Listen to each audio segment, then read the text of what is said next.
Howdy everyone and welcome back to Regen Rovers Revelations, my little side series accompanying the main series of Regen Rovers. I've got three topics to talk about today. Firstly, the new signings ahead of my second season. Of course, I've already played the first game of the second season, but I want to have a look at those players in a bit more depth. Secondly, training, because I've not showed training.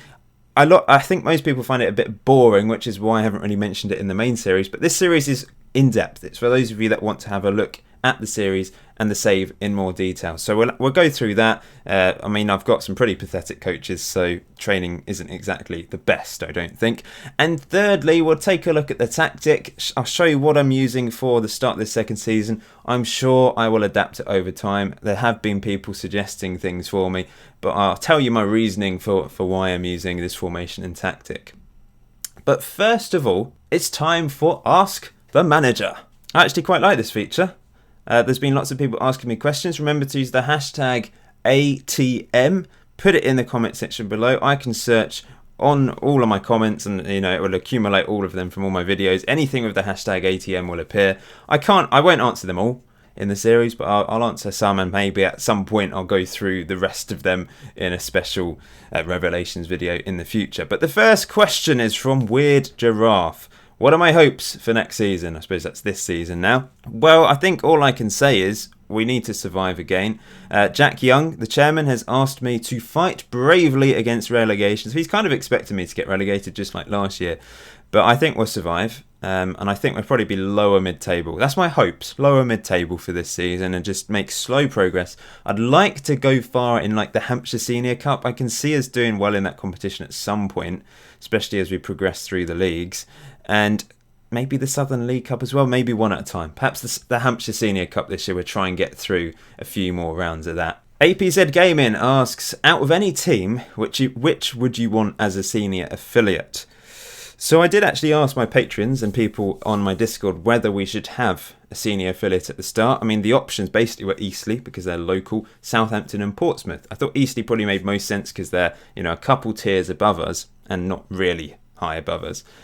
So I would probably say at this stage Eastleigh. In the future I'd like Southampton and Portsmouth, local teams. I don't know whether the game will account for that. It knows the coordinates of where the ground is. It knows we're based in Winchester, so I'm hoping it will pick like a Hampshire based team. It might go further afield. It might pick someone like Reading possibly. I guess that's an option, but I would ideally like Eastleigh and then Southampton or Portsmouth as future affiliates, I suppose. And thirdly, the most popular ATM so far in regards to how many likes it's got is from Tom and Rachel's First Dance.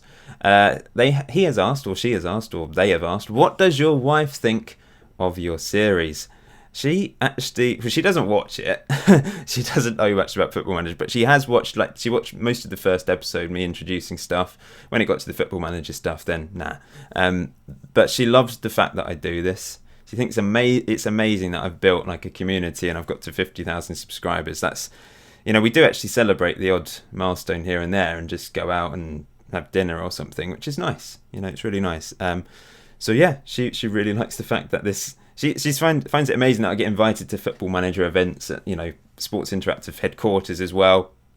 So yes, she doesn't watch the series. I show her clips. Like if George appears, she wants to see if George is in a video. Like the one with was it the Regen Rovers recap where George appeared? I showed her that clip, but she's not watching the series along with you guys. I'm afraid. Maybe one day we can get her into Football Manager. I've turned my face off for today's episode of Regen Rovers Revelations. A few different reasons. It means you can see the whole screen. I can talk freely without having to worry about the camera on my face. And it's just a bit easier, I suppose, for this sort of video anyway. So I did show the signings of the summer for the second season. Morgan Fawkes, of course, is back. He is just so good. I absolutely love this guy. He's not even regarded as our best striker. Paddy Malone and Agu apparently are above him, according to my assistant. But we're going to be playing him probably alongside Paddy Malone most of the time as the target man. He's only got 3 on heading. It's poor, but he's got that jumping reach to get up for things. Balance of 1. But he scores goals. That's the thing. It doesn't really matter that some of his attributes aren't great. He works hard for the team. He's very good teamwork. off the ball composure and finishing are pretty decent for this level. He's a slow striker, let's be honest, but I'm hoping he'll continue to improve. His attributes aren't going up at the moment. I don't know if we can see attribute changes because he's not our player. It's not really showing anything, is it? I can't see before August because he's on loan to us, so I can't see his previous attribute changes, which is a little bit frustrating. I think I'm really pleased that I managed to get Sean Walker because he is a great central midfielder. He was inconsistent. I think that's the key word for most of our players. Inconsistent players. It's problematic, I must say. But that's why they're at this level. It's why they're not playing in the Football League, because they're not consistently good. He just has the odd absolute storming game with his 14 on passing, 10 on vision. He's a great player for this level. He really is. I'm surprised Lewis sold him to me. I had £1,500 to spend, by the way, given to me by Jack Young, which I don't know why he gave me money considering the financial situation before we took on Burnley. It wasn't great, but after playing Burnley, we're in a bit more of a positive situation, as you can see here, with all those gate receipts coming in. It doesn't show that. That was back in July, was it? Yeah, it would have been back in July, so it's not showing that on this month. Thomas Smith. Now, I was really desperate for defenders. You know, I did put a tweet out and I put it on the Discord. I just couldn't find anyone. I was thinking I'm going to have to rely on Chef here. And maybe our young Michael Huxell, who he didn't really impress me in pre-season. But I've managed to get some centre-backs. Thomas Smith is really known for his set-piece taking, which is a bit bizarre. We've got Vitor Martins coming in, central midfielder. He's actually half Portuguese, I think. Yeah, he is. Born in Havant, but he's part Portuguese. I don't really know if anything's going to happen with him. I was looking for born-in midfielders. Of course, I've got Tom Reaney back on loan. But this guy, he's only got 4 in tackling, so he's not really a ball-winning midfielder. And 60 in aggression, I don't think he's going to mix well. So he's in the under-23s. We'll just see what happens to him. McEachran, centre-back. I don't know if he's half Spanish or anything. No, he's just got a sort of Spanish first name with McEachran as the last name. Bit of a mixed day. He's born in Dartford. He is our best defender, on loan from Dartford. So, yeah, I kind of bought him because he had good heading and positioning, which I thought was a problem last year. He's terrible at tackling. But I don't think... I mean, tackling, strangely enough, is more of a midfielder's job, isn't it? Like, defenders often, it's more about heading things away, marking, positioning themselves. He doesn't have great concentration, but it's always hard to find defenders with good concentration. If they've got good concentration, they usually play at a higher level. So I think this guy's going to be decent for us. It would be nice to improve his tackling, though. This guy, another centre-back. Now, he's going to the opposite. He's really fast for a centre-back. He is good. I mean, looking at him, you kind of think, well, he's better than McEachran, but he's not, according to my assistant. But he might be. He might get into the team. Apparently, he's our 8th best centre-back. I think it might be because he's good at the centre-back role and nothing, like so many ones here. So many ones, like 2 on passing, 1 on... He's going to be able to defend, but that is literally it. But maybe that's what we need from a defender at this level. Perhaps it would be okay. So he might come into the team and be an important player at some point. Jonathan Taylor. Now, I needed to replace Robin Grigg.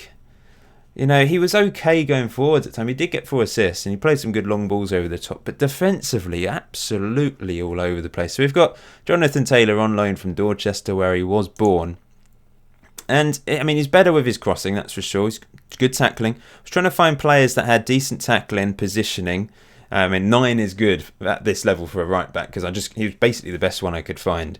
Which I think is important for a right back. Robin Grigg was all over the place at times last season. Then we signed 2 left wingers, of course. Albie Ring, who I like him because his dribbling and crossing is good.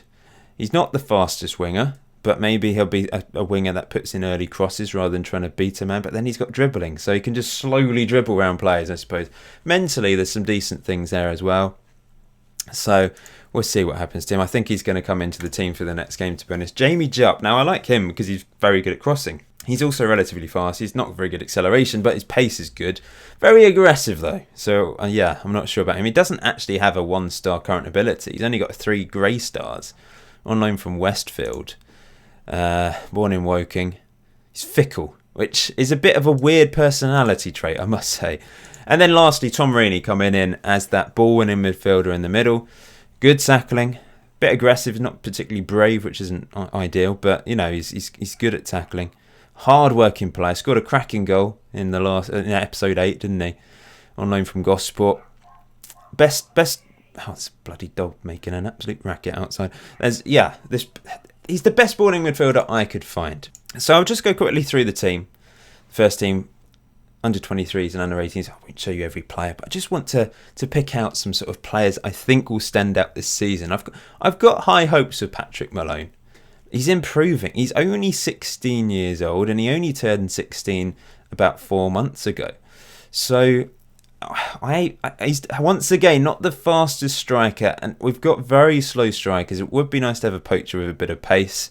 Perhaps I could train him up on his pace at some point. I don't know, but finishing 10, composure 11, first touch and dribbling is there. Some other things are improving. Flair's going down, but it's not the end of the world. But everything else is improving. So yeah, I've got high hopes of him. Same with Ray Rigg. I know he didn't play in the first game. Some things are improving, some things are going down. He's a bit confused because I was training him up as a pressing forward. I've changed my mind now. What am I training him up as now? Just as an advanced playmaker. He definitely needs to improve his passing and vision if he wants to be there. He's literally in the team to take set pieces. And it's kind of why I'm tempted to just play him out wide. And although he won't necessarily be effective as a winger, he could whip some good corners in for us and take the odd free kick. So we'll have to see with that. I've got high hopes for a couple of players. Billy Joe Sugg, I like him. He's fast. He's got some crossing about him. I know he's not got any current ability, but remember this is according to my assistant. By the way, some people are confused about the faces. I have said this before, but I've downloaded for the Patreon players, which Billy Joe Sugg is one of. They've had the option of having a Watch the Fork Gaming regen face, which she made last year. She's continuing to make them because she doesn't like. Well, no one really likes the regen faces these days, do they? So it's not a real person. It is a regen face. It is, but it's beautiful. It is so realistic, isn't it? Look at that. That is incredible. Imagine if the regen faces were like that. Of course, they don't actually change. And some of the faces, for example, I've got to tell you about Jason Glenn. So he's actually a name you won't remember really. You may have wondered who he was in the episode 9, but he replaced, what was his name, Richard Powell or someone like that. He's one of my patrons and came in a bit late with his suggested player that he wanted to name. So that's why he's called Jason Glenn. But he's actually black in 3D. But because the regen faces are this, it doesn't mean their in-game face will be this, because this is a face pack effectively rather than the 3D regen model, which is, these. That's what they look like in-game. You can't really see their faces in-game, it's just from the distance. So it doesn't really matter too much, I suppose. Getting back to the point then, other players I've got high hopes for. Perry Miles. I know he got sent off in his first ever game, but look at him. He's improving. He's a quality central midfielder. In fact, he's our third best central midfielder, and he probably will be on the bench most of the time this season. He might even break into the first team. Passing of 12, vision of 9, not bad at all. He's very aggressive, which is probably why he got sent off. Physically okay. This guy can go far. I really think he can go far. Chef. What can I say about Chef? He's still in the first team. He's going to be our fourth choice centre-back, I think. He is club captain, so he's got an important role at the club. But, oh my, it was just so bad, wasn't he? Go moving on to the under-23s, and so many players in here. Of course, we had Kelvin Moore and Reynolds playing last season. They've actually, their ability has dropped because it's relative, of course, to the players I've brought in. I don't know about them. I don't know if they're going to be first team regulars at some point. Dave Reynolds has scored goals already this season in the under-23s, 2 goals. That might be in friendlies, in fact. I can't quite remember. Kelvin Moore hasn't scored yet in his 3 sub appearances in non-competitive games. I don't think he's ever going to be good enough. He's only got 5 on finishing and it's actually declining. Now, Ross Bradley appeared in the first game. I just don't know what is wrong with him. He just doesn't perform in games. Joey Ford, you may remember him, was in the first team at the start of the series. He's pacey. He's got some physicals, but I don't know whether his technicals, his crossing and dribbling at, okay, just about for this level, but they're still young. They're so many players. Willie Young, is he in the first team? No, I've dropped him to the under-23s for the time being. Our cousin of Jack Young in this parallel universe. Yet again, physically pacey for this level, but everything else is pretty poor. I don't know. I want him to do well, but I don't. slightly. He is described as an exciting young prospect, so you never know. I've already mentioned Jason Glenn, but he does actually have some decent stuff about him. He might get into the first team quite soon. Ben Mullen, of course, our beard expert. He's 27 years old. I don't think he's good. He's not obviously not going to improve. So I don't know how long some of these players will stay before other players snap them up on free transfers, because they are on non-contracts, the older players, of course. Galvin, or Galvin as I like to call him. A lot of people seem to like him. Well, all liked him at the start of the series, but I don't know.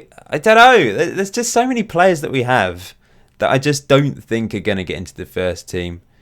The under-18s, I mean, there's a few players here with one-star current ability. Lil Chat, one of our Patreon goalkeepers, who I think he could probably be our second-choice goalkeeper at some point. George Hickman is one of the original greyed-out players. I don't know why he's got 1 star, because everything is below 10. But it's probably because he's so well-rounded, because he was a greyed-out player. Ollie Allenby, one of our Patreon players, left winger, pacey, needs to improve everything else. And Josh Mann as well, one of our other Patreon players. Once again, physically, we've got some pacey youngsters that came through the academy last year, but they just need to improve their other attributes, don't they? Let's move on to training then. So, I love the fact that you get this training performance this year on the game. Look at Jeremy Cook best. What is he doing? 4.85 in training. Billy Joe Sugg, hero. That is brilliant. 9.10. You sometimes get a 10. And you're able to every week sort of congratulate players or have a go at players if they're not doing very well. So this is what I've not really focused heavily on training. I occasionally change things. So for example, we're coming up against Dorchester Town. Where are they? Where are they predicted to finish in the league? Let's have a look. And you can get an idea of what sort of team you're coming up against. So they're mid-table. Now I'm probably just going to leave the training this week. But occasionally I'll select something like defending, and I'll try and work on our defence or attacking. Like against Kings Lynn, who I think are a decent team, I might go for defending in the morning. There's so much detail to this now. It is crazy. Like I might go for aerial defence. I don't know at this stage actually. I've never done an extracurricular in this save, because I think it's fine if you're in a professional team, but I'd rather us train than go out to the community in one of our sessions, because we're a part-time team, remember. There's very few training opportunities in a week. Team bonding could be a good idea early on in the season, though. Maybe I should do that this week. Just do some team bonding. Let's do it. Let's get the team to bond. Let's try something a little bit different. So units. I mean, this is just 3 things. You've got goalkeeper, you've got defending, and then you've got attacking. So you can move players between depending on what you want them to do. But I think it's pretty much how I want it. Tom Reaney's in the defensive unit because he's more of a. I might put Perry Mills in the attacking, because looking at him, I don't think he's ever really going to be a ball-winning midfielder. I know it's his second best here.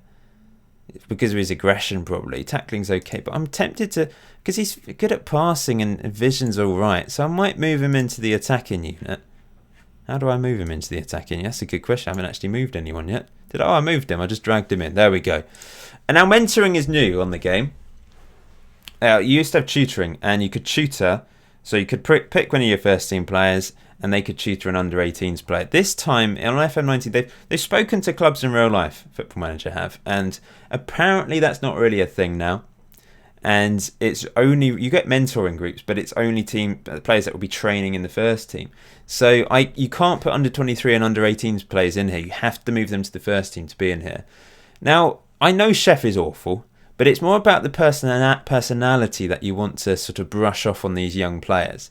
So he's actually got a significant influence on the group, which is why I've made him, head of this. I don't know if I've moved too many players into this. I don't know if it works when you've got loads of players. It's not stopped me from doing it.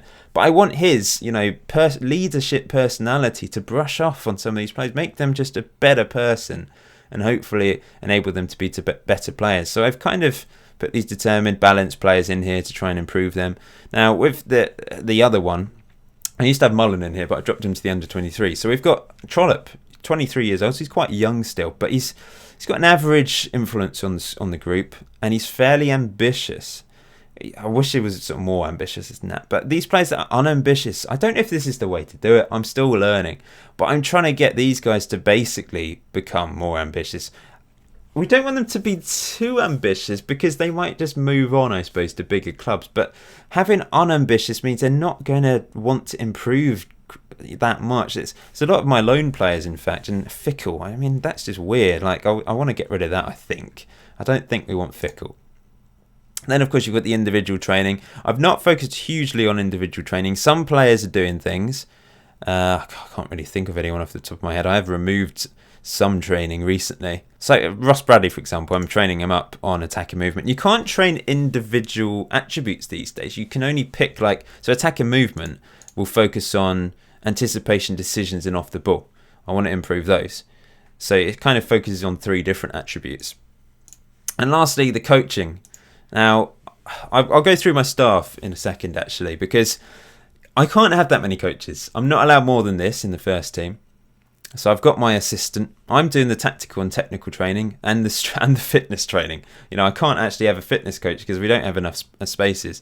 I might go to Jack Young and ask for more, but the staff costs are one of the biggest things that we have as a club, because these guys are earning actual money every week, whereas a lot of my players are on £5 a week youth contracts. It's basically slave labour, and the non-contracted players, they only get paid if they play. So we're not spending a huge amount of money on player wages. It's mainly the coaches, really.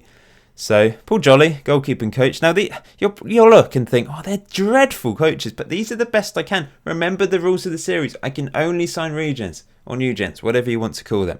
I can only sign those players and staff as well. So there's a limited option as to who I can have. So Martin Widrington's our main coach, and not great, at his actual. But I think they're okay for this level. Remember our players. They're similar, aren't they, with their numbers. So it's not dreadful. I'm dreadful. In fact, I want to ask if I can start another coaching course, because Jack Young said no previously. Shall we go for that? Oh, there we go. I'm going to have another coaching course. That is absolutely brilliant.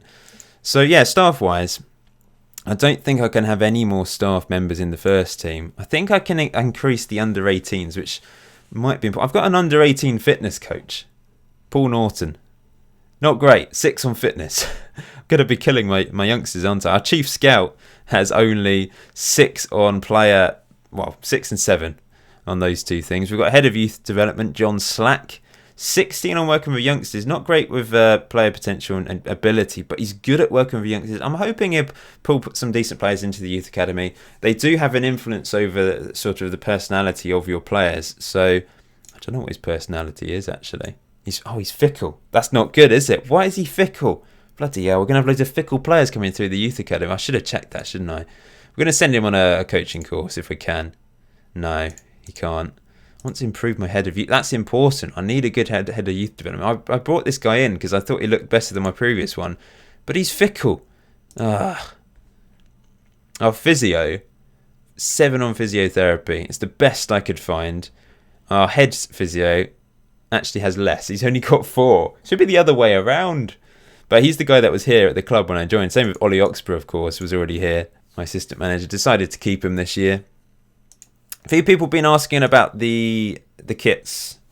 Last series I changed them every year, but remember we're in a division above, and it's kind of the level where you would change shirts every year. You will, in the 7th tier, shirts will change, but not every season. So I'm kind of thinking we'll keep these. Remember, these are the ones you can buy from Tribe Fire as well, so I do want to sort of keep them for a while. But I think when we get promoted to the 6th tier, we'll change them, and you guys can design shirts. We don't necessarily have to have a green 3rd shirt either. That was kind of just for the start of the series to reminisce and to... Oh, that just hit my hand. A nostalgic feeling from the first series. So we could completely change the 3rd shirt colour. We could have bright pink. We could have purple, red, whatever you want. Or you could keep it with this theme. But of course, it needs to be a different colour to black and white. So if you want to get designing shirts for when we do get promoted, then please go ahead and we'll have a poll, which will be decided by my patrons as agreed. I think it's from the 3rd tier up. I can't remember who. I'll put the poll out to them when it's ready, and they can vote for the shirts. But if anyone can design them, if you want to design one, go ahead, and I can always keep some in reserve. We'll have to decide about the sponsor. Like, I've actually had someone say to me that they'd be willing to sponsor the shirts. So yeah, if people want to sponsor the shirts, they can. But I don't think we'd have like real companies this year. We could have Jack Young Plumbing as the sponsor, for example. Maybe when we get to the 6th tier. So if anyone wants to design a logo for Jack Young Plumbing as well, that's a possibility. And lastly, tactics. So this is what I went with at the start of this season. I've used so many different things, haven't I? But I've decided, I was going to go with the normal 4-4-2. We need to get rid of Bradley, by the way. Off he goes. Yeah, I was going to go with the classic sort of 4-4-2. But my players don't really fit the wide midfielders. Matty Ratty much prefers to play further forward. And it is a 4-4-2 really, because they're playing on support. So I think they are higher up, but they are more like wide midfielders anyway. But they're just more comfortable in these roles. I decided to get rid of the pressing forward. I wanted a poacher alongside Fawkes, playing as a target man. He prefers to play as a poacher, but I can't have two poachers. Agu can play as a target man. 7 on heading, slightly better than Fawkes. 11 on jumping reach. Why is everything going down, though, for him? I don't know. The defence is where I've really struggled.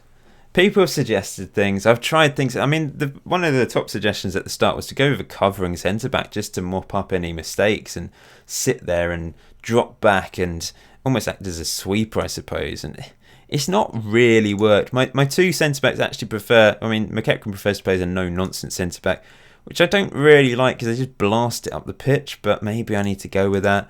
Smith prefers to play as a stopper, so he'd push ahead and close down plays, but I don't really want that either because we'd be out of position. I want Reaney to mop up. I could play Reaney there in his preferred role, but then we'll have a really weak midfield. People have been saying, you need to improve the central midfield, but I literally couldn't. Sean Walker and Reaney were the two best players I could find to play there, so that's why I got Sean Walker back on a permanent and Reaney back on loan. They're just the two best I couldn't find anyone else. There were so many strikers I could find. There were plenty of wingers, not necessarily amazing wingers. Goalkeepers. I could have signed other goalkeepers if I wanted to, but there was no need to. If Okoro is easily the best goalkeeper at the club, but I think I need to stick with Trollope for the time being. I love Trollope. He is pretty awful, his attributes, but he plays quite well. So until he starts to really be detrimental to the team, I think he kind of deserves to keep his place for the time being. In terms of the actual tactical style, I've got it unbalanced, and it's kind of, I will change it depending on who we're playing. So if we're playing a top team, I might go defensive or cautious. I might pull those players back. I just want to adapt. I don't think I'm going to find like a plug and play tactic right now at this level that will work. I think I just need to be adaptive and make sure when I'm playing a team, I just have a look to see what sort of system they're playing, the players they're playing, how good they are, where they are in the league, and then just decide what I want to do against them. And it was a good start to the season. 1-1 draw is fine. Want to play for set pieces. I've tried to play around with set pieces as best I can. I'm no expert on this, but back post corners are apparently overpowered. So I'm going to try and get them to our best header of the ball, which is McEachran. Jump and reach of 12, heading of 10. And, attack that far post with a midfielder in Walker just lurking outside the box. Not really good at the long shots or anything, but he's attacking from edges. But maybe I want him to lurk outside the box. I don't know. Yeah, it's kind of difficult to really know what to do with this, but I'm just trying different things and seeing what works. Like same with defending corners. Don't really know what I'm doing, but I've got the defenders along here. I've got Reaney in there as well. Oh, he's got 1 on heading. 1 on heading for us. Oh, that's awful. Maybe I should swap him with Fawkes. He's only got 3 on hit. Oh dear. This might be why we're conceding, because I just don't have good headers of the ball. I could swap him with Fawkes because he's tall. He's got decent jumping reach. Like Reaney's just... Where's Reaney? He's got 3 on jumping reach and 1 on heading. There's just no point in being back, really. So maybe Fawkes and the 2 centre-backs alongside him. Perhaps that's what I should be doing going forwards. I think so. That's probably why we concede from corners. In transition, I'm not doing the regen press now. We're just regrouping. We're just so far out of position when we try and regen press. Cake and press, regen press. Love it. But we will counter because you got to counter. Otherwise, we're just going to be really boring, holding shape. There's just going to be no attacking threat when we're trying to break. I've let Trollope kind of have a free reign as well at the moment with his possession. I don't really know the best option. I've tried different things and I'm kind of tempted to just smash it up the pitch these days. Perhaps distribute to the flanks. That's possible. I need to have a think. I've left it really basic because I want to build on this as the season progresses rather than going in with something really complicated right at the start of the season and hoping it works. This worked. We drew 1-1. It was not the greatest game, but like I said, we can build upon that. So I think we'll end it there. If there's anything else you want me to show in a bit more detail in a future Revelations video, let me know. I know this isn't for everyone. It's quite simple. Not boring. I hope it's not boring. I hope for some of you, this is boring. You won't have watched up to this point. For those of you that have watched this point, you find this sort of in-depth thing a little bit more interesting. Me showing you the players, showing you the tactics, showing you the training. I'm not really doing much with scouting. I've literally not spent. What's the transfer budget? I'm not doing any searches. I'm just going through. The way I'm finding players, honestly, is. I know this is not always what you should do, but I'm looking at the unique ID. So that's the Regen ID 19154. It always starts with that. And I'm just manually scouting myself, which some people don't like doing. Some people think you should just only look at players that your scouts find. But this has taken me a hell of a lot of time, so I feel like this is an alternative to scouting. I'm literally scouting myself. And I don't really see a massive problem with that, especially with the type of series I'm doing. I have to only some regens, and my scouts are useless. So I am the scout. I am the club scout. I'm the manager. I'm the YouTuber. I'm the club scout. I'm the estate agent. I'm everything. I'm taking control of everything here. But yeah, I hope you're enjoying the series. If you are, please leave a like on this video. Let me know if you have any thoughts about future things for Revelations videos, if there's anything you want to know. I forgot to say, I'm going to say at the start of episode 10, but there is a new database out from the FM editor who I have mentioned previously. His level 10 database is out. If you want to start at a low level, that is the best one to go with right now. I obviously didn't use it because he didn't make it in time for me for the start of this series. But if you do want a lower league database, download his. I'll put a link in the description below to his Twitter and you can find it there.